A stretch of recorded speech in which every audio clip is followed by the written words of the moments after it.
I feel like with blotches, it when you get the mix, it can kind of like unlock a lot more of the coverage because Absolutely. the blotch breaks up the stripes, and a lot of times with the stripes are they're like a coloring book. It's hard for the color to ever go outside of those lines. It's like a very strong wall that prevents color from going out of those lines. And Yep. when you look at blotches, they really don't have that same constraint. It just kind of can be wherever. So I feel like mixing those two together it's not going to produce maybe like the most ideal super blotch or the most ideal super stripe, but together it can produce maybe some pretty cool high coverage like mixes.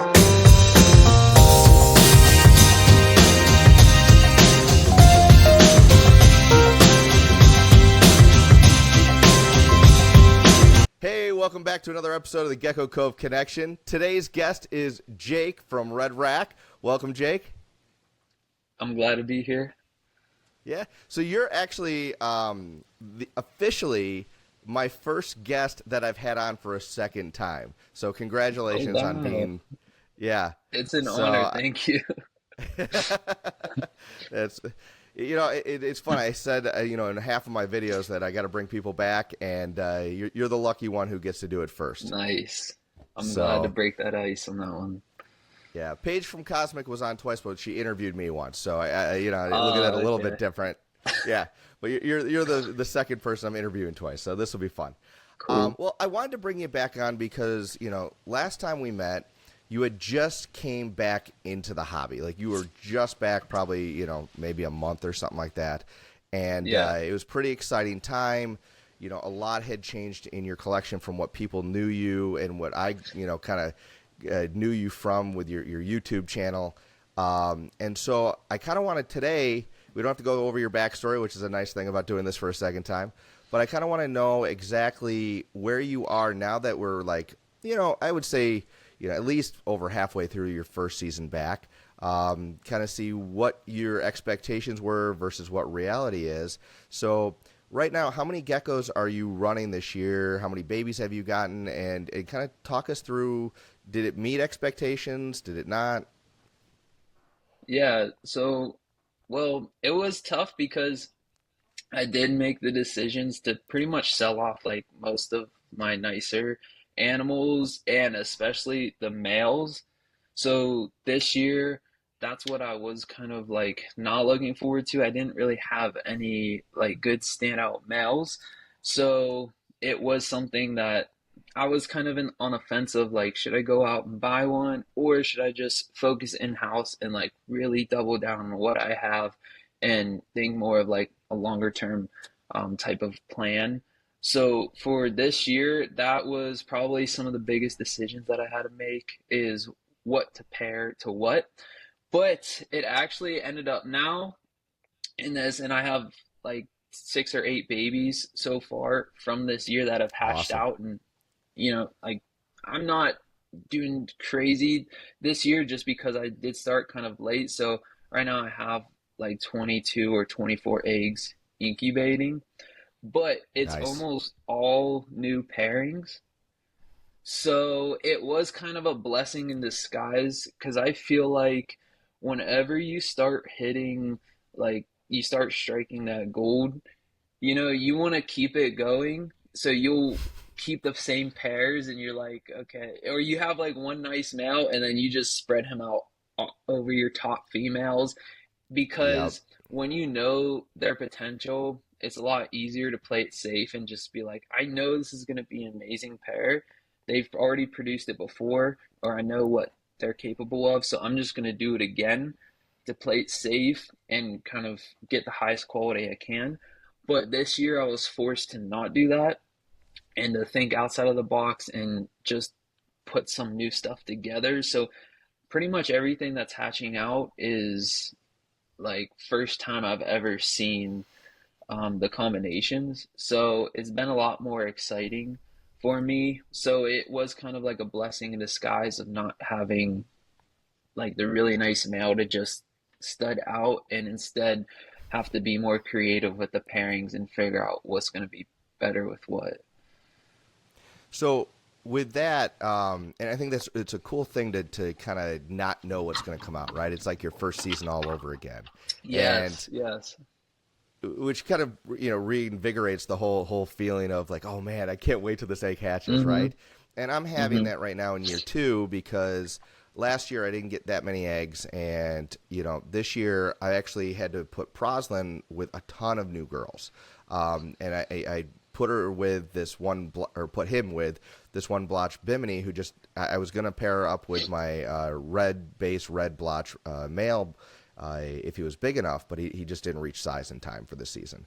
And she was massive. And even next season, just I got to check to see if they're even, close to size to put Yeah. together.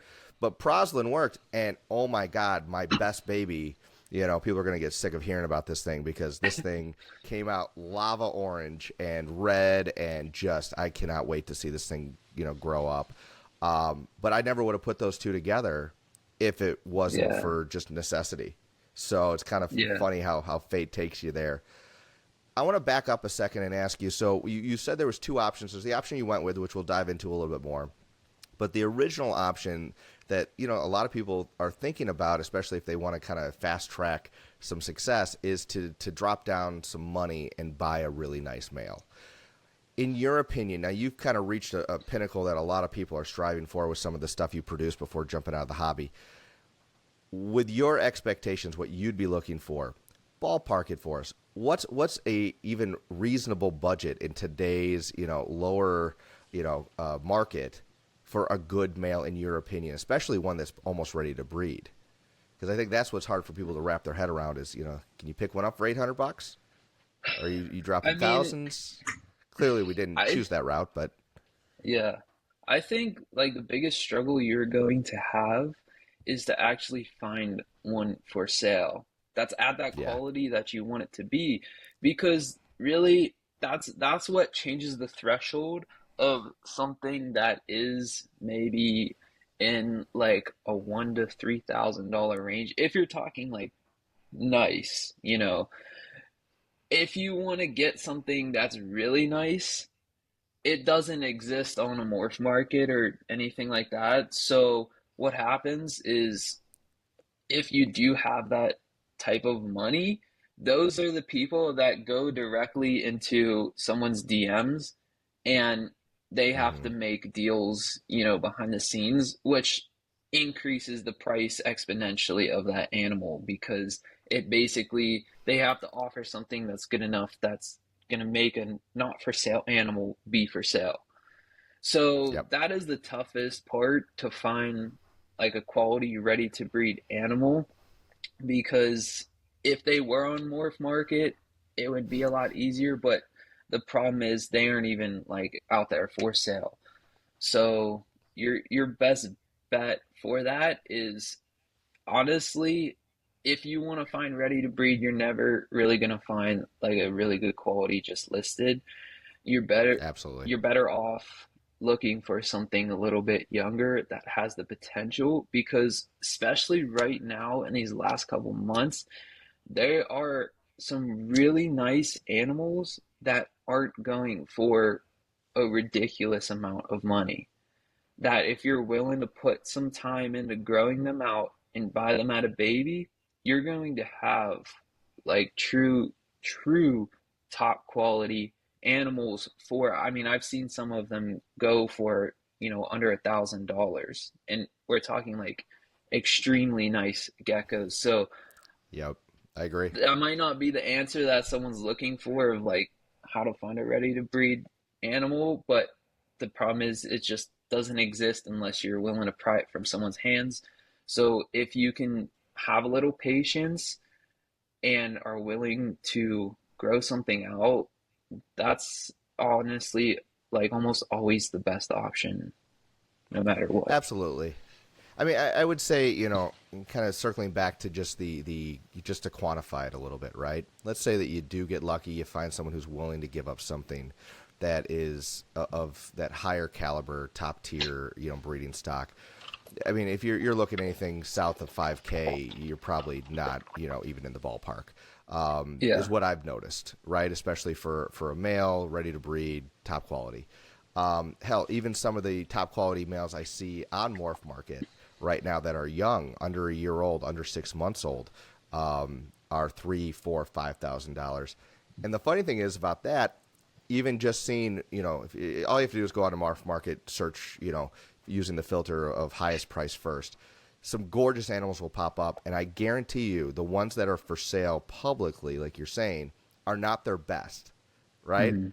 And I know for a Hmm. fact they're not their best in some cases Yeah. because they'll show me their best, or you just look at their Instagram, and it's like, holy crud. Yeah. Um, so that's kind of exciting too to know that what we see is not even touching the surface of the top. So really making those Yeah. connections with people, reaching out, talking to them is it's a big thing. I like that answer. Yeah, and the problem is when we're talking about these high quality and we're talking about ready to breed, after a certain quality point, like it's being honest, like they're not only are they, obviously someone's animals and stuff, but then they're also looked into the money factor of it because the fact is, if you do have a really nice ready to breed male and you can pair him that year, and let's just say you just do two females and they give you six babies each. Yep. If you have 12 high end babies to sell, and let's just say they're selling for, we're talking high end, so which never usually happens like 100% of the time, but we'll just say they average out to like 800 to $1,000 each, whatever. Yeah. That's that's basically like you're right around $10,000 worth of babies for that high end male. So the problem is, how does it make sense to sell that male for $5,000? The only Right. way you're gonna sell that male for $5,000 if you truly aren't gonna use it, because if you do look at it as like a money point, and honestly, at that price point, that's what people are looking at it. Exactly. It's not gonna be treated just as a pet. It just makes no sense that if this animal can produce like a number of really quality babies to sell it Mm-hmm. for a certain price tag. So that is the problem with like super high quality ready to breed animals, is they can already hatch out amazing animals. So in order for it to be worth like letting it go, you're gonna have to dish out a decent amount of money, because the Mm-hmm. breeder, if they wanted to, they can breed that animal and make that money within a year. Yep. Way more. Right. Exactly. And again, not everything sells super fast. Not not everything comes out 10 out of 10. Yeah, But even on the low end, you just have to be smart about this. yeah. Um, I do want to so say yeah, no, go ahead. I do want to say too, because don't get it confused. It's easy to get caught up in those numbers of just like, oh, if I pair these and then they've had like 12 babies and they do X amount of adult. That's not it at all, and it usually never works out that way.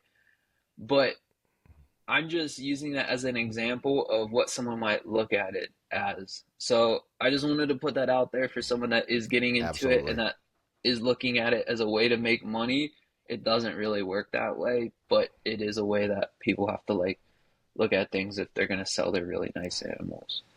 Right. I mean, in a perfect market, in a perfect situation, yeah, then those numbers Exactly. all work. But we Yeah. all don't live in a perfect world. Even the Yeah. example that a recent example that I can give is, so I just vended my first show at Schaumburg, right? And Hmm. I went and made a chart of all the animals I was going to bring, what my asking price was for all of the animals, without any discounts, without any negotiation, all that stuff. Yeah. And I only brought, I think, 11 animals to Schaumburg, so I'm not bringing tons, but I brought some nicer stuff. And so I'm like, if I sell everything and I sell it for the price that I want, right? In a perfect world, I was going to make around $8,000, $9,000. Okay. Now, reality then came in, and it was a little bit slower of a show. It was a nice show. I had a ton of fun. I sold four geckos, right? 4 out of the 11. And I did really well. But after paying all my expenses, paying off, everything, Gecko related, that includes the electricity, the table, the banners, the Hmm. everything, and then buying another Gecko, right? I walked away with $60. So ten Yeah. thousand dollars, $60. That's a huge discrepancy. And if you're Yeah. banking on that money, to pay a bill or to pay something off, Hmm. that you're Yeah. up shit creek. Yeah. Yeah. So, I but yeah, that is, and I just wanted to put that out there just because I'm not promoting, like, I just don't want to promote to people that it's just easy math and like you're just making a ton of money. we're not printing It's money. These are animals. Yeah, and it takes a while to break even. And then honestly, even if you calculated Uh-huh. the amount of like what you would get paid hourly after over time, like after you take care of stuff, you probably make like less than minimum wage at the end of the day. But it's because it's from the love, and then obviously to be able to like have it pay for itself or make extra money with it if that is your goal is just a pro. But at the end of the day, what I learned like with coming back is you do really need to make it about like what you love about them, and Mm-hmm. you can't just look at it as a as just like a you're just gonna, like you said, print money with an Right. animal. Yeah, it just doesn't work out. The ideal doesn't work out very often. Now, could it happen? I hope it does for you, whoever's watching this. Um, you know. All right, let's go back to then the reality of it. So we decided not to go down the route of spending, thousands of dollars on a crazy male. It opened up a lot of opportunities for you. So how many males and how many females have you ran this year? And what, I know you've got a blot. Is it Dexter? Yeah, Dexter's one of them. Yeah. So he's one of the males you capped, and I really like him. But how many males are you running this year? Off the top of my head, um, I have it all written down upstairs, but off the top of my Sure, head, no it's worries. probably it's probably like five or six males. Okay. And are So you pairing them it's with? I Okay. think it's about nine females. Okay. Very cool. So that's a reasonable number. It's not too Yeah. crazy. Um, ideally, that's where I want to be in the future. Just because one thing I'm noticing is, the babies take as much work as the adults on a nightly basis, in my opinion. Yeah. And people don't realize when, I got, let's say I'm close to 36 eggs right now or something like that. Um, 36 is a lot, when I'm used to taking care of 10. So, It's a lot. It's a lot. I think like throughout a year, you go through, because I always look back and then you go through like waves of like feeling stressed out and feeling like down, and then you go through waves of like, oh, this is amazing. I want to produce twice the amount next year. And then you yep. go back and like, oh, like I had these posted for like a month and I've only sold like a couple. Like I can't do this. This is terrible. And then you end up selling more and you're like, oh, I think I can sell twice the amount next year. It's Hmm. constantly like a way of like, oh, I got to take care of all this. And then you're just like, oh, but I love it too. So, Exactly. Yeah, no, I think it just depends on what else is going on in your life. When your life's stressful, then this kind of looks a little bit more daunting. When everything's yeah. going peachy keen, then it's a little more reasonable. But Hmm. yeah, it's fun, especially when you hatch out certain babies, especially ones you're not expecting to be amazing, or even if you're expecting them and they come out just as amazing as you want. What I find is when those babies hatch out, all of a sudden, if I was stressed the week before, it's gone. I am just Yes. on cloud nine. Yes. Yeah. So, have you had that experience again this year? I saw a post that I'm expecting you to answer with, but Yeah.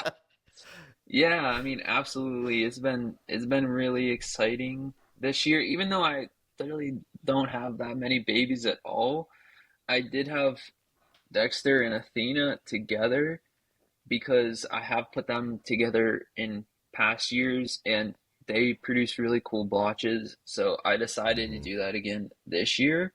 But outside of that, I don't have a single like pairing I've ever done before. So now when I get an egg, it feels a little bit more exciting. And then I, put it in the lay box and you mark it down and everything. And then it starts getting closer to the date and you're like, oh, I can't wait to see like what they are gonna look like. I have absolutely no clue at all. And I've been I've had four babies that are brand new to me so far this year, and it's been like you said, it's like you start seeing the egg sweating, and then you have no clue. I'm sure it's probably what I've never gotten into it, but like gambling feels like, You're right. where it's just like you just don't know what's gonna happen, and it's like it's that feeling that is the addiction, not like Uh-huh. not like the winning or the losing, but just like the not knowing. Though kind of it is the But winning and the losing when the egg hatches out and it's just like, uh, man, that's okay. true, And then you're like, pull true. the next lever. When's the next egg coming? Yeah, yeah, And then that next and yeah, then that egg comes that you're like, jackpot, baby. yeah, yeah, exactly. And you're totally right. It totally reignites like your interest. And did have one that hatched out about 2 days ago, and the this is from it. Honestly, an unexpected pairing. It was just really the reason I paired these was because of the orange, and Mm-hmm. I wasn't even expecting like that nice of stripes, to be honest with you. I was going more for the color with this pairing, and the one baby just totally blew away my expectations. The width of the back stripes are so wide that the lateral stripes, the color lateral stripes, not like the black separator, the Mm-hmm. color lateral stripes are like if this is the side of the baby, they're like right here, basically on the stomach. That's how wide it is, and I'm Yeah. like, okay, this is completely new to me, and now I can't wait for the next clutch from that pair to hatch. So Yes.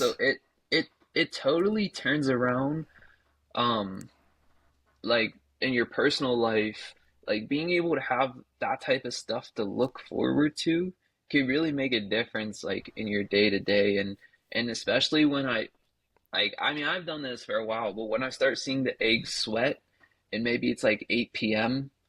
and like the egg is sweating and I'm getting ready to go to bed, I'll be like waking up at like 1 a.m. like Uh-huh. just walking over real quick and like looking at it and then going back to bed Uh-huh. just waiting because it's like the night before Christmas as a kid. The Mm-hmm. anticipation is so much. So they do bring so much joy in terms of that. And what I've discovered this year is like getting back to kind of going in the unknown direction and focusing more on what I think would be an interesting or cool pattern. Where I feel like before, when I started getting results with stuff, and then you just want to keep doing kind of like the same thing because you know what you're going to get and not taking a risk in a sense Right. of like trying completely different because I don't know. I feel like just speaking from my experience, it's like you put yourself out there and then people have a certain expectation of what you're supposed to be like producing or putting out there. And like, I want to meet that expectation, but in a way, like, then, I feel like you need to be doing something new and doing something that interests you. It doesn't have to be trying to produce like the best stripe or the best blotch. It could be color, base color, like interesting patterns, size of a gecko, things like that. I think Yeah. people really should think more outside of the box right now because you can kind of see where it has been the last couple years for geckos is it's been kind of like a single direction that everyone wants to move in. And I think especially people that are getting into this, instead of going out and spending that crazy amount on like the best super stripe or whatever you can get, and if you don't have that money, I think long term you could really do something cool and have your own impact on the gargoyle geckos if you kind of stick to like your own vision and find something that's interesting to you and work on that.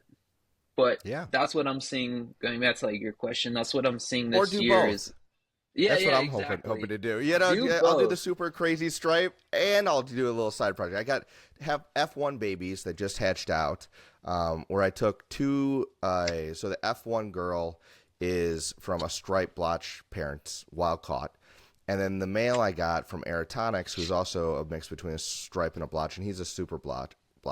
So two blotches, and these babies are funky. I'll post some pictures right here of them. Really? But you Okay. know, I've got one baby that came out, and I'm like, oh my god, it's a perfect six stripe. I'm looking at it from one side. Then I turn it around, and it's blotched all on the other side. So this thing, Really? yes, it's so cool. It's a half Wow. blotched, half stripe. I'm like, I've got to name this thing Two Faced, you know, and That's cool. it's so cool. Um, but it's just you know it's kind of that fun of you don't know what they're going to produce, and we're so in the Yeah. infancy of understanding the gargoyle genetics. You know, it's way less than even the crested geckos, where Hmm. maybe out of necessity we got to start playing around with different things. There's that pink line gargoyle that I've been seeing floating around.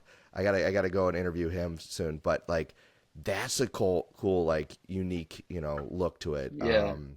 It doesn't even have to be a gene. It could just be a phenotype that's just not uh, focused on right now. And like you Hmm. said, the oranges. I think that's one thing I've heard from a ton of people is how excited they are about oranges. And I've got Hmm. some projects going on there with my male Kahuna, who's just staying bright orange. So I'm excited to see where that goes. Yeah. I mean, I agree That's with you. Like, if you can have the space and the money and the time, do both. right. Do both. If not, do what you love. Because, like I've said Yeah. this 1,000 times, and I probably said a ton at Schaumburg, is I want to stay small because I want to open up every bin each night, right? And when I pull it Mm. open, I go, holy crap, you know? Yeah. And that's going to keep me going. Yeah, it's fun, and I just want to reiterate what you said earlier because even last night I've got so that crazy kid that I popped out. Both siblings were insane. I'll post pictures of them right here and here. But I I was all excited because Bimini, the mom, is about to lay again, and it'll be her third clutch. And have you ever had a gecko go and dig for like multiple nights in a row, and then you're like, oh, there's no way they didn't lay tonight. You've Yeah. even seen them down in the hole. You go there the next day, you're digging nice and carefully, and you're like, Yeah. mother, where are they? You ever have that happen? Yeah, absolutely. I mean, sometimes they just tease you for like a week. Yeah. But I was literally, I came in and probably I put my kids to bed around 9, came back around 11 o'clock to check, like you said. She's down in the hole. I'm like, did I disturb her by looking at her? She get scared. I don't know what it was, but I literally was dreaming about it last night. Like I dreamt that I found the eggs and a bunch of them hatched out, and like this is the crazy stuff we dream about, you know. Yeah. So I'm Yeah. totally with you with sneaking in and taking a peek. So, oh man, but it's good times. So, okay, tell me about the parents of that fullback. I'll call it maybe a fullback or a super wide back baby you've got going on here. Um, where did the parents come from? What did they look like? You mentioned they were orange, but are we talking stripes, blotches? Maybe you can send me some pictures that I can post here. Well, yeah, they're both orange. I mean, the male does is more of like a reddish orange, Mm-hmm. and the female is probably like the most pure orange. Gecko, it is still like a little bit of a burnt orange, but I believe um she's from Northern Gecko. They're group three, Okay. and Oh, the nice. siblings, yeah, the siblings have hatched out red. And the reason I bought her was because this is before like magma and all of that, was because her sibling had the color like directly over the middle like separator on their Mm-hmm. back, and I was like, that would be cool to have like a because my vision back then was to have like a fully covered connected gecko. So that's why I bought her. And like her baby pictures, she was just pure yellow, like thick saturated yellow.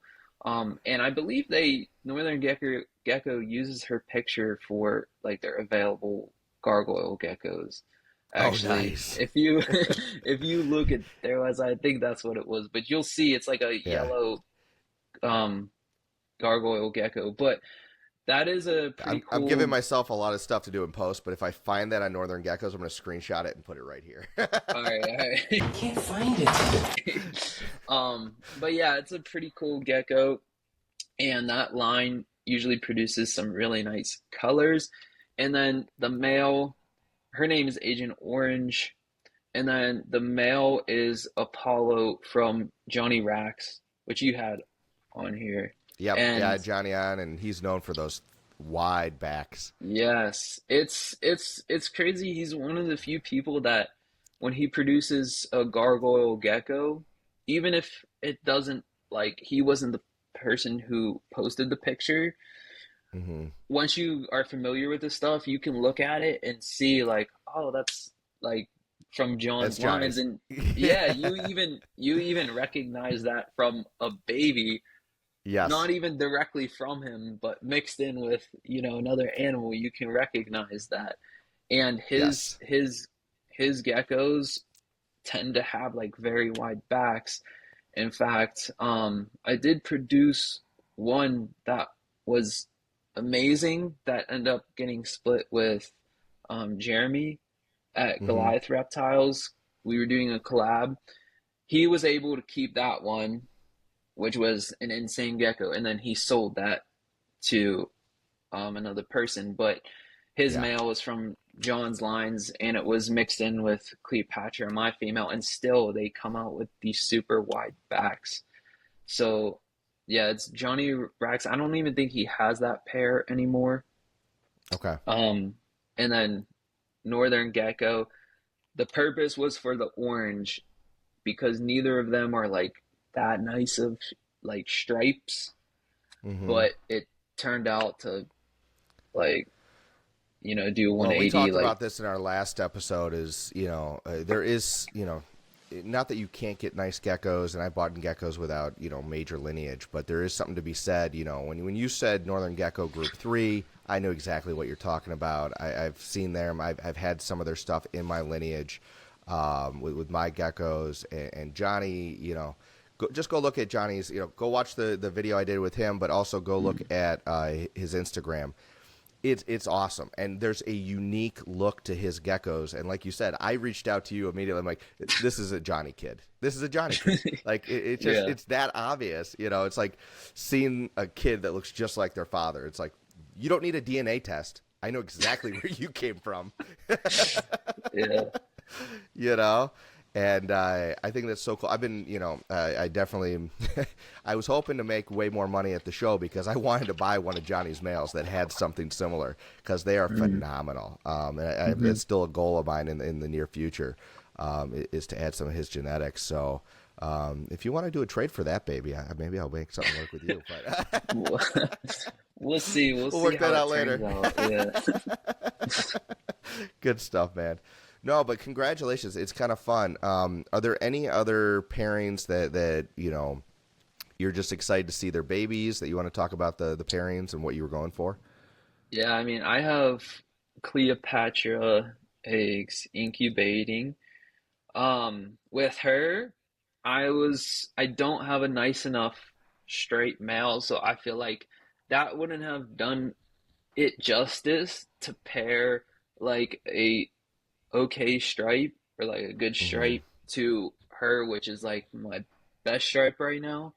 So instead, I decided to mix it up and pair her with a blotch. So that way, I feel like with blotches, it when you get the mix, it can kind of like unlock a lot more of the coverage because Absolutely. the blotch breaks up the stripes, and a lot of times with the stripes are they're like a coloring book. It's hard for the color to ever go outside of those lines. It's like a very strong wall that prevents color from going out of those lines. And when Yep. you when you look at blotches, they really don't have that same constraint. It just kind of can be wherever.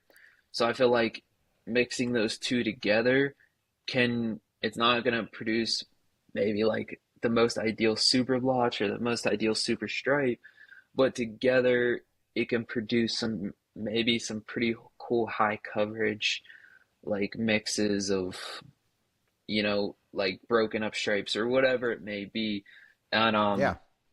it just would be fun to me. It's not necessarily like going for the that because that's who I would have had a male for. That I would have bought a male for this year, but I decided not to and just decided to go for something fun that is going to be interesting to me. So for those, I'm just kind of going in completely blind. I have no clue, and that's what's exciting for it with me. I'm excited to see what those babies turn out. Just from my little, sample of one, again, my only stripe to blotch this year, my best babies by far, Yeah. right? And like you said, it does open up that constraint. I've also been told, I'm not going to name names here, but some of the top breeders that I've had on the show and top breeders that I've talked to, outside of this, some of their best babies and some of the ones that are that combination. Not saying that every time Mm, you put a stripe to a blotch, you're just going to get fire, because we know that's not yeah. true. But the potential's there, and when we're thinking outside the box, and whether it's necessity or purposefully, um, it you never know what genes are going to just unlock, right? And if Yeah. we just do stripe to stripe and blotch to blotch from here on out, A, we're going to limit the gene pool, Hmm. and B, we're missing a big opportunity to see what these creatures can do genetically. See what else Yeah. pops out. I think it's kind of fun to experiment, and even these animals live for such a long time. Even if you got a pair that you're striking gold, right? Like you said, you want to keep hitting that same spot, because if more and more gold keeps Yeah. popping out, why you'd Exactly. be dumb not to hit that again. But on the other hand, it's not like we only have 4 seasons with these animals or 5 seasons with Yeah. these animals, right? Yeah. Now, I haven't even, I'm season 2, so I'm just starting my very first round. But eventually, I might take some and just, do you know what? This year, I'm going to cool them. Next year, I'm going to go and put them with a totally different animal and see what Mm, pops out. And it may be even better, right? It might be a bigger hmm. nugget of gold. Who knows? Or Yeah. it might be a dud. Yeah. But we can have fun with it and keep things fresh with the same animals by mixing them together. Yeah, definitely. I totally agree with you on that one. It's just like I said before, it's like you get if you know you're producing high quality, it's just you get that risk, if that's what you want to call it, of maybe they Yeah. just don't turn out that nice. And it is what it is. It's you just learn. And I think it will help you better understand your geckos as well Yes. and to know what do they bring to the table, and it's going to help you choose who to pair them to depending on what you're looking for as well. So I Yep. think it will help people like have more clarity if they're willing to kind of like mix things up. But outside of that, I have orange pear, orange blush pear, which I'm working on that. And then I have an orange stripe and a red base, which I'm putting together as well. And then I have a red base and a super stripe that are going together. And I'm trying to think of the other things. I mean, I've trying again for blood splatter, Okay. but still, she's like over 4 years old and hasn't laid any duds. So I'm just gonna like keep her paired as long as possible to see if that, How many males have you you tried with know. her? I have tried. Well, I tried magma, but I only Mm, had it for a short period of time before I ended up like letting all my animals go in a sense. sure. And then she was tried with another gecko when she was being looked after, Yep. when I was doing my thing. And now, but I don't know how long that was, honestly. I think it was for a very short period of time, not really like a good enough pairing for that. So this year will be like a year where I have like true intentions of staying consistent with it Yeah. for this time. So, Well, I'm praying that it works out because she is a gorgeous animal, and it would be a crime against humanity if she was, infertile. yeah. But that's a good life lesson too for people watching this who, again, if it's not a proven animal sometimes and you're growing them up, nothing in this world's a guarantee. Things can happen. Some of the prettiest animals Hmm. could be infertile or have issues, and so you just have to be prepared, to not ride or die with one animal, because Yeah. they're living beings. But she's a gorgeous, gorgeous girl. I mean, probably one of the best Thank you. blotches. Yeah. And Thanks. in worst case scenario, if things don't work out with the males you got, I'm happy if you want to send her to me, and I'll give it a shot with some of my guys here that I know are good. I, you're like, no, I'm good. But so one thing that just chatting with you, I kind of was thinking about is going back to those consistent pairs, right? The ones that time and time again are just producing some amazing geckos, or even that male that produces amazing geckos. Um, Two things kind of come up. One is, there are certain people in this industry who are really quick to say, this is a line, right? This is my X line or Mm, that line. And, I think Tiki's Geckos does the best with marketing that and having, some lineage there. But I think there's an advantage to that he showed everybody with Deadpool, is that, I mean, all you have to do is say that it's a Deadpool relative or a Deadpool related, gecko, and yeah. that price jumps up anywhere from $50 to $1,000 more, right? And so, and there's all different quality of Deadpool babies, but there's such a brand recognition and if I'm going to take a gamble and spend this much money, that maybe I only want to spend $200, but this is a $400 Deadpool baby, I'm more inclined to fork it over because there's a proven track record of success, which I think has some merit to it, Hmm. especially in today's market. Yeah.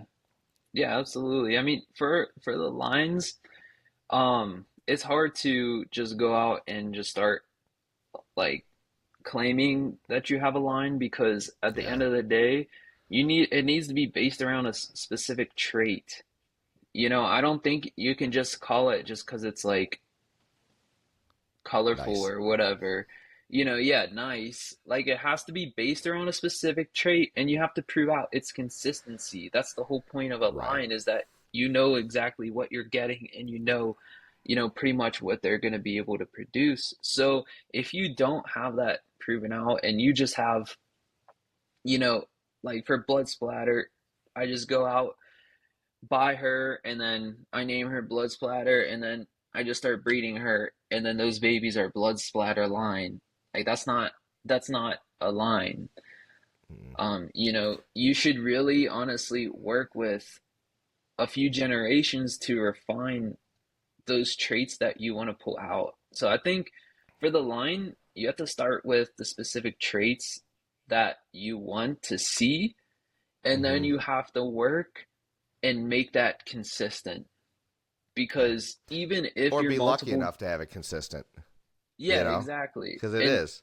It's luck. yeah, and even if you have like multiple generations, but there's nothing distinct, like there's no distinction to those babies, Mm-hmm. like they still haven't come out in some uniform way, then it's not really like, I mean, you can call it a line, no one's gonna arrest you or anything, but at the same time, No. it's not gonna hold the same merit of people like that want to get something and they have certain expectations, and they know like it's Right. not going to really do Well, and that's anything for where you. I think I think David did a great job of explaining what is the Deadpool line. Well, it's a gecko that holds its red color for longer into life Hmm. than most other geckos, and also has the potential to spread that color around the body. I would say Johnny, without even naming whatever that look is that we were talking about earlier, Yeah. he could easily call that the Johnny line and whatever he Yeah, wanted to name the gecko, absolutely. or and Yeah. I'd buy into it 100%, because Hmm. I have seen that consistency throughout his offspring, and you've proved it out again. And so I think when other people are replicating other the work you're doing with your genetics, that's when we get to that point, and that's when the brand Yeah. recognition really comes in, where if people are going to pick one or the over the other, they're both good animals, but this one comes from a line that I can put my money on a little bit, sleep better at night. Yeah. That's something to be said. I think it's pretty cool. So that's kind of exciting stuff. I want to shift gears using that same line of thought as far as brand recognition. One thing I've seen that you posted that you do with the babies you sell, I love it. I want to steal it, right? In a way where it's not plagiarism, but I love the idea of the cards you hand out with your babies with the lineage. Can you talk Hmm. to us about those? Where you came up with that idea, and are people enjoying that have purchased geckos from you, from what you can tell? Yeah, I mean, I think anyone that wants to steal it should steal whatever they want, but not in the straight up sense of just like copying exactly one to one. The Yes. point of like there's I mean, pretty much almost everything we do is inspired by something else, but if you really want to like make like really make an impact with it or like do something special with it, you have to make it your own in a way. So for something like that, it's not like I created a I invented a birth certificate, you know. That's Right. where the idea came from was Okay. I ordered two geckos from Northern Gecko and they came with birth certificates. And that was the first time I ever saw something like that. And it had like their little Oh, that's picture cool. in it and like the parents and stuff and like a signature on it. I don't know if they still do, it's been a while, but that's where it started from and it started, turning my wheels. And then I think like a really good thing is not to be so focused on so like honed in on the gargoyle gecko side of things. If you want to like try to do something new, look at all the other animals, look at what people do with snakes, what people do with lizards, and take inspiration from that. And I got inspiration as well from um Reminded me uh of the AKC kind of thing. Have you ever seen one of those certificates when you register your dog and you see the I've lineage going never back? oh no. Never I've seen never that? seen it, but That I I mean, know of it. I know of yeah, it. And then also I got some inspiration from someone named Reach Out Reptiles, which he does like reticulated pythons, but he has a yep, thing where he hashtags all of the I never looked too into it. I was listening to like a podcast episode with him, but he sure. hashtags his It's got clutches. some cool stuff. Yeah, he hashtags his clutches.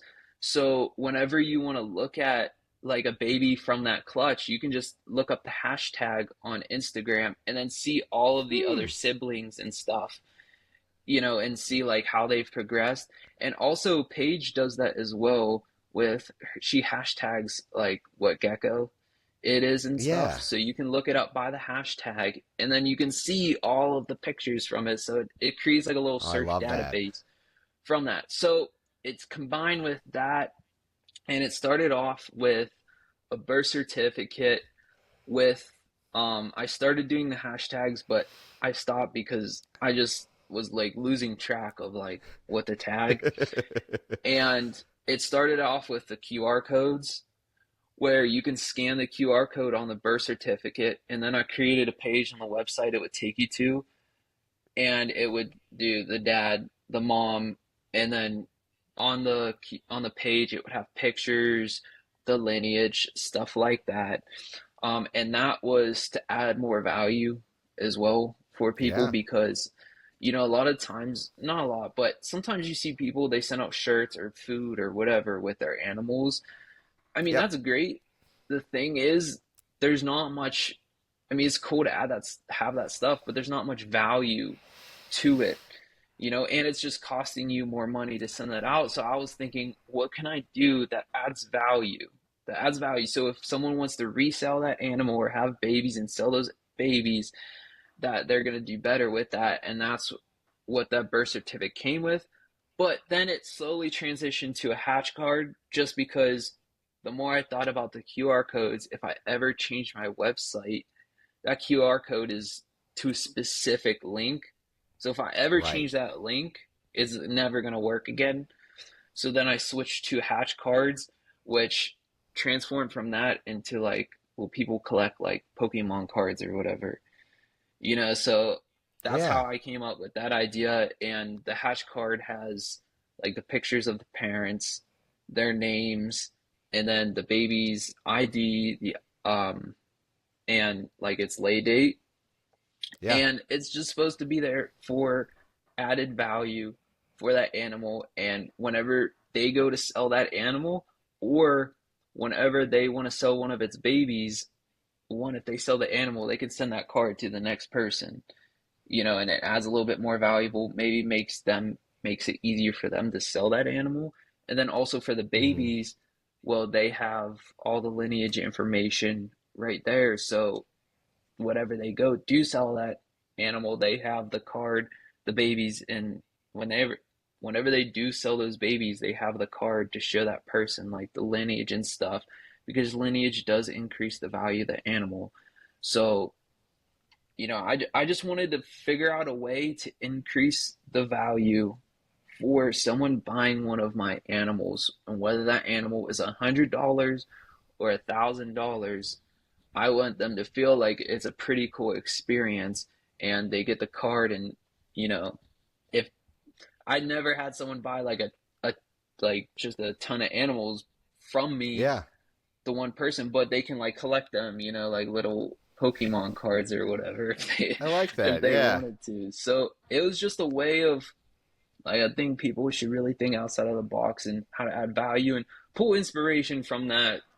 I wouldn't suggest someone copying it one to one, but if you can pull No. from that and then you have an even better idea with it, go for it. But I think people should start thinking outside of the box when it comes to those things. So yeah, I agree. I mean, even in like I work in education, right? We quote unquote steal ideas from people all the time. Why reinvent the wheel? But in education, we're trying to teach the kids don't plagiarize, right? And so Hmm. that doesn't mean you take one for one. You Yeah. cite people, you give them credit. I mean, I've said this 1,000 times on this podcast. My inspiration for starting this was a mix between Sostic Reptiles, just seeing him do it, and then I'm like, you know what? I was starting off the YouTube channel, and all of a sudden I saw the Gecko Pod, fell in love with that, and I'm Mm. like, you know what? Literally, other than you as a guest on the Gecko Pod, I didn't see anybody talk specifically about gargoyles, and I'm like, I want the content. I want gargoyle Yeah. content. So I was like, I'm going to do it myself, and so I put my own spin on it, Yeah. right? Um, but yeah, it's just you gotta have respect for the people who do create things as well. The one thing that I find interesting with that, and this could get a little bit controversial, but we don't have to dive in too deep, is naming of geckos too. I really don't think, and you can name your gecko whatever you want, but I find it funny when there are certain geckos that are, in this industry, like the Michael Jordan of geckos, right? And then I hear all of a sudden it's like, oh yeah, we're gonna name this my new gecko the exact same thing, and I'm gonna start trying to breed big and everything. I just kind of laugh at it a little bit. It doesn't really bother me, but I'd love to get your take. Like just I use him as an example because he's the biggest guy in the industry right now. Is David Atiki's, but like people are like, oh yeah, this is Deadpool. It's like, well, there's a Deadpool. There's already Yeah. a Deadpool. So are you trying to like fake people out by saying you have a Deadpool kid, or are you just trying to honor him by saying you have a Deadpool kid? Again, there's no wrong answer. I know David probably doesn't care about it either, but I just find it funny, with certain names that are just so stand out that everybody knows who Yeah. that animal is. It's like, be creative, come up with your own thing. Yeah. And I think it just hurts you in the longer term, because Mm-hmm. you're never gonna really be able to build anything off of that. Right. You if no one else, maybe there was, but no one else's geckos was named Deadpool before David, and Or at so least that's not probably what famously. was. Yeah, exactly. Like that's probably what was going through his mind, was like, I like this name, it stands out, it's simple, it's pretty cool. And if you want to kind of think long term for that stuff, that's what you should think about. Like, if you do want to, you think you have something special, honestly, give it a name that's simple, but also is totally different from everything else. Because if I just Yeah. name, if I just start going off of your names, how they're like, island Yeah. themed, and I just name the same stuff, it's not gonna do anything for me, Yeah. And say I have a really nice animal and I name it off of one of your really nice animals, and my goal is to create like a line from it one day. That doesn't do anything for me because it's not gonna like you're already there and known for that specific animal. So like Right. be inspired, It adds but confusion, and sometimes that's the yeah, purpose. yeah. And I mean, if that really is your intention, like you're Shame on you. just, yeah, seriously, like the thing is, those type of people that really just want to think short term, I Hmm. mean, that's all it is. Like they might have some short term success or rewards, and that's not just like naming, that's how they talk to people, what type of, health they sell their animals in. Like if they just are there to like they flip geckos like the second they get them, sure, you can have some short-term success, but like if you It's a haven't small learned by community. now, yeah, if you haven't learned by now, not just in geckos, but in life in general, if you are short-sighted like that, you will never like succeed long term. It I agree. never happens. You always crash and burn at some point. So I think like for the naming, whatever, if you like the name Deadpool, name your gecko Go right ahead. Deadpool. Yeah. Yeah. But don't do it if you're just trying to like like copy someone Yeah. else to Trick like people. benefit Yeah. from it. Yeah. If you really want to have something significant, create your own name that stands out and that's simple. Hmm. And Yeah. that's gonna do you the biggest like favor in Yeah, the the cool end. thing is these are, it's not like you have to pick a human name. You could be creative, do whatever you want. Yeah, So, yeah, but yeah, I think it's just something that I've seen the longer I'm in this world, right? I'm still relatively new. The amount of people who see something that they like, and for, again, intent matters. If you're doing it because you just like it and it's a pet, or I'm not just talking about naming, whether it be that or someone's logo or something like that.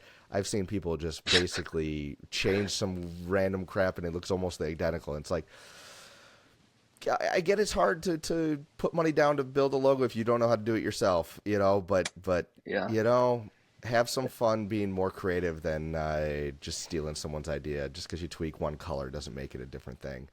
yeah. As we've experienced So that with my logo, yeah, um, so it turned out to be it was claimed different because theirs was a drawing and mine mhm. was the actual picture of the geckos. But then I took it in like a Photoshop and I lined it up and it was literally traced. The animal was traced and then put it in the same Yeah, pattern, and it's just like it's whatever. If people want to do that, right. that's fine, but it's not gonna get you anywhere when you can't like because the problem is, It's confusing. It's yeah, confusing. exactly. You know, it, it's and like, and the and if I and draw the this, problem, everybody knows what this is. Okay, now yeah, it's an yeah, American flag version.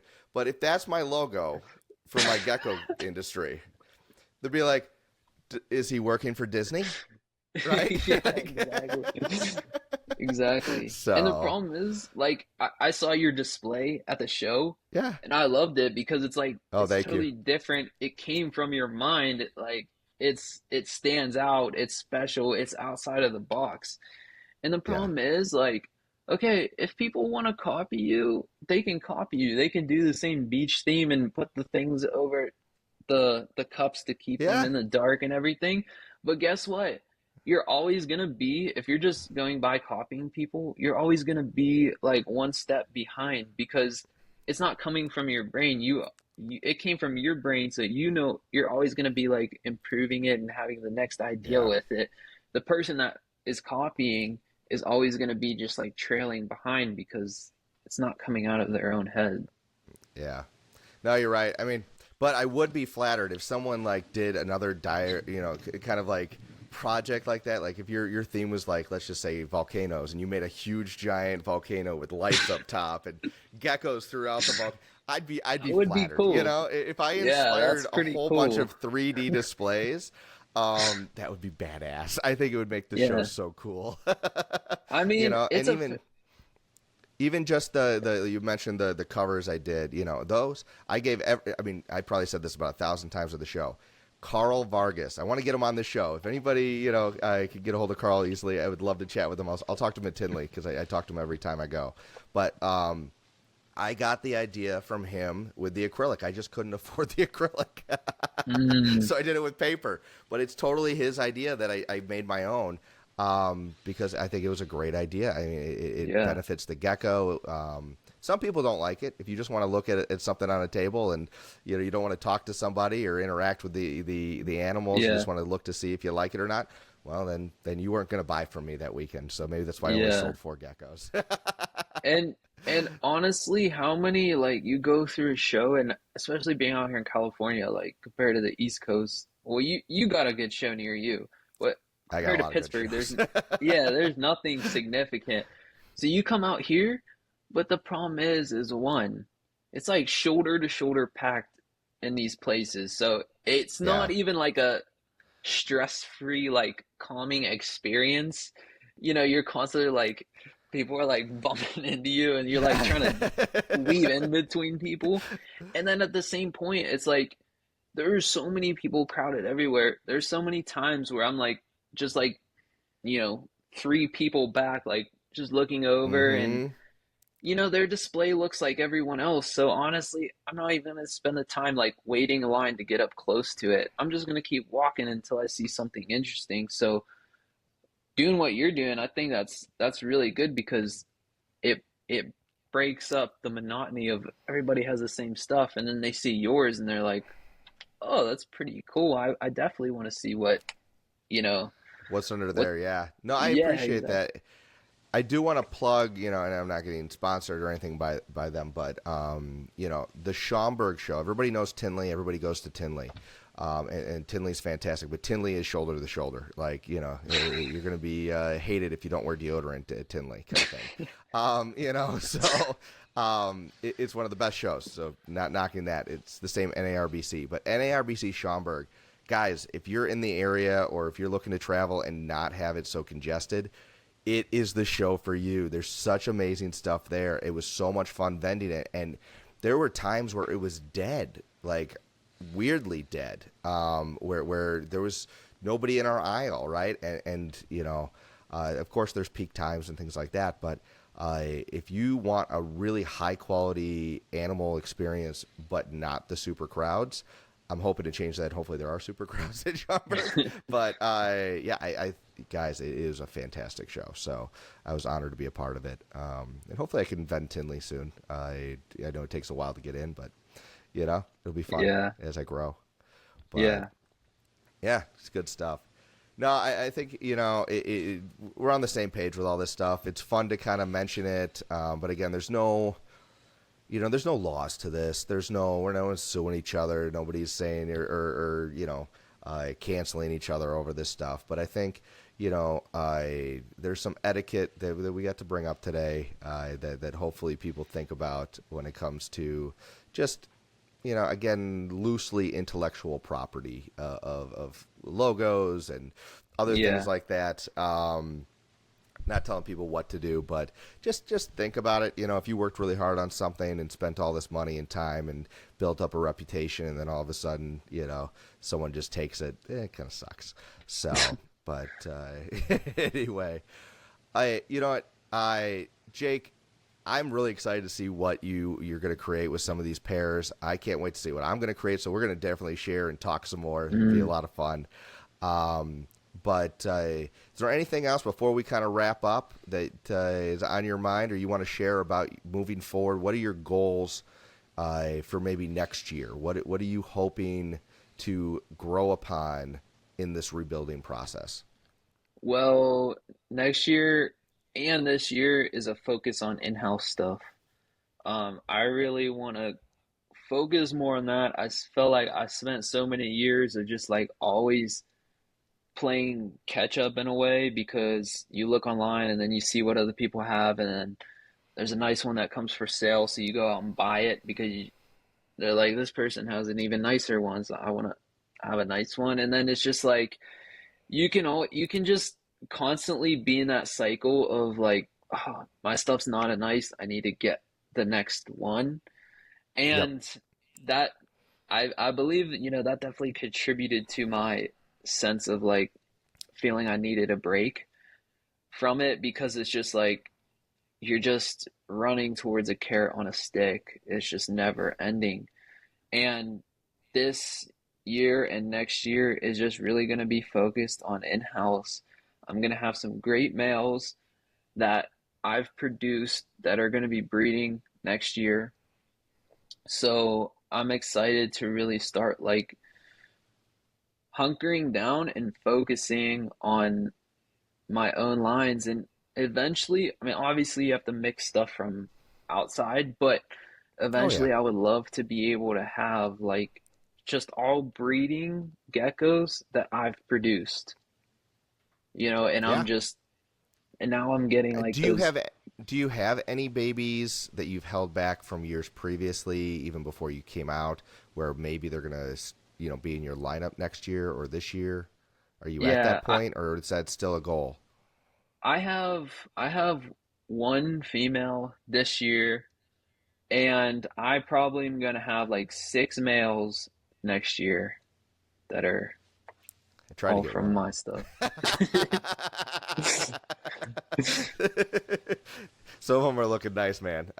Thanks. So yeah, no, it's a completely different game, and I think, you know, correct me if I'm wrong here, but you and I are probably, you're farther along than I am in this pursuit. But when you're first starting out, it's all about getting your initial stock, right? And you Hmm. kind of have a number in your head, and like you said, you're always chasing that next. Ooh, what's on Morph Market? Ooh, that's on Hmm. Instagram. Let me reach out to see if I can get something even nicer. And you're trying to with the budget you have, and as your budget grows, as you're getting into this, and maybe you're producing your first few babies, um, it's about getting to that point where you're satisfied with what you have in house, right? And Yeah. then the next game, which I think you're transitioning into, and I hope to transition into in the next year or two, is it's exciting to pick up new things, but it's even more exciting to produce multiple generations of your own stuff where you've Yeah. taken something and made it better every single year, and Hmm. having your own vision. And I see some of the more seasoned people, that's the game they're playing, right? Where they're not looking to buy something unless it's just I have to have it. Yeah. And I think that is the long term game that we should all be striving towards. Hmm. I agree with you. I mean, it's been weird. I haven't even had the urge, other than one small moment this year. I haven't had the urge of going out and getting anything. And the problem with that is, unless you're like making a ton of extra personal income, the problem with that is you're going to need to keep fueling it with your own animals. So whenever you have that, like, I feel like a lot of people are like that in their mind. It's like it's not enough. They have like this level they want to get to, and you're always striving for that, but like it's always kind of a moving standard you set for yourself, where it's like you need to be better, you need to be better, you need to be better. And if you're always in that mode, you're just always going to be buying new animals, and you're going to have to be selling your nice stuff to buy something better. And I did that for years. I did that for so long. It really wasn't Mm-hmm. till like pretty much like the last year or two where I was like, I kind of want to, peel that back a little bit and start Right. focusing on more on what I have. So that's It's it's appreciating what you have, yeah. and the analogy, fatherly advice. So my father, he when I was looking at cars, right? I'm not a huge car guy, right? But I've become one as I get older and have more money. And when I was looking at cars, I was looking at some nicer, BMWs and things like that. I didn't buy one, uh, but it was one of those things where he's like, why buy it now? You know, he's like, Mm, what are you going to buy after that that's going to be better? He goes, I'm at a different stage in my life. I bought this junk car to this nicer car to this nicer car, and every time you get a car, it's a little bit nicer. You're excited about it. But he goes, yeah. if you jump it up to the Bugatti when you're 21 years old, where do you go from there, right? It's like Yeah.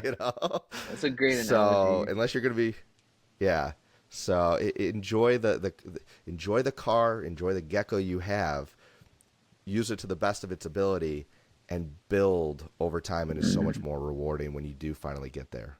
yeah, So very cool. I Well, on agree. that awesome note, man, thank you so much for being in another. I really enjoyed this conversation. Hopefully, everybody watching enjoyed such a fun conversation. Um, and I'm excited to see where you are in a year, 2 years. Hopefully, you pop out something we don't expect, and yeah, it'll be a blast. But thank you so much for your time, man. Thank you, and thank you for letting me be your first second guess in a Yes, row. exactly. So, hey, it was your videos that really got me hooked onto gargoyle geckos. So, speaking of inspirations, thank you for being one of them. I really do appreciate all the That time and means a energy you lot. put in. So, if I can do that for one or two other people out there, it takes a lot of work, man. And I know we're wrapping up, but I'm going to do it's my podcast, so I'll do what I want. One thing I forgot to talk about was, we talked about kind of burnout a little bit. People watching this probably know I don't post every single week. I used to post every week for a while, and I'll go through spurts. But it takes a lot of time and a lot of energy to do these recordings, to do the editing, and that's not a complaint. I enjoy doing them, but I also have another life. I've got kids. I got my geckos, right? Yeah. And so to stay motivated consistently to post and do all that stuff, it's nice to have recognition, and that's not why we do it, but it is one of those things that can help fuel the fire, wouldn't you say? Oh, absolutely. I mean, it's just like it, I'll just use this quick example. For me, for the longest time, no one even knew I was into these animals. Like Mm-hmm. none of my friends knew I had like this second life pretty much. Like sure my mom or dad, knew about it, but I never talked about it to anyone. And then you start getting like people tell you like it does build up like your confidence when you get Mm-hmm. recognition from other people and and then after a while I started not caring and I was just like, yeah, you should follow me. I don't care if you think I'm weird or Yeah. something. Like you know Right. me in real life, but you should follow me and see my geckos. So it does it is very significant, although sometimes people don't like to admit like I don't care what anyone else thinks, I'm just doing it for me or whatever. But it makes a Mm-hmm. significant difference when it's someone else is like reassuring you on what you're doing. It helps build a lot of confidence and like motivation in yourself. Wait, you mean positive reinforcement is not just for animals? It works on human beings? Yeah. So, I mean, yeah, that's what it is. So we'll admit it. We're smart monkeys. But hey, it's still a fun time, and I do it when I want to, and I want to have fun, and I want to share this information. And I think the information we went over today, how to look at your projects, be creative, and really kind of allow yourself to not just be pegged into just straight blotches, straight stripes, and see what comes out and having fun with the journey. I love this message we talked about today. So hopefully, if you guys enjoyed it, do me a favor, okay? Go in, hit the like button, share this video, okay, and do all that Facebook mumbo, or not Facebook, YouTube mumbo jumbo. But share it on Facebook too if you do that still. But no, I appreciate everybody watching this and making it an hour and what are we? Hour and like 15 minutes in. Thank you guys so much for supporting me.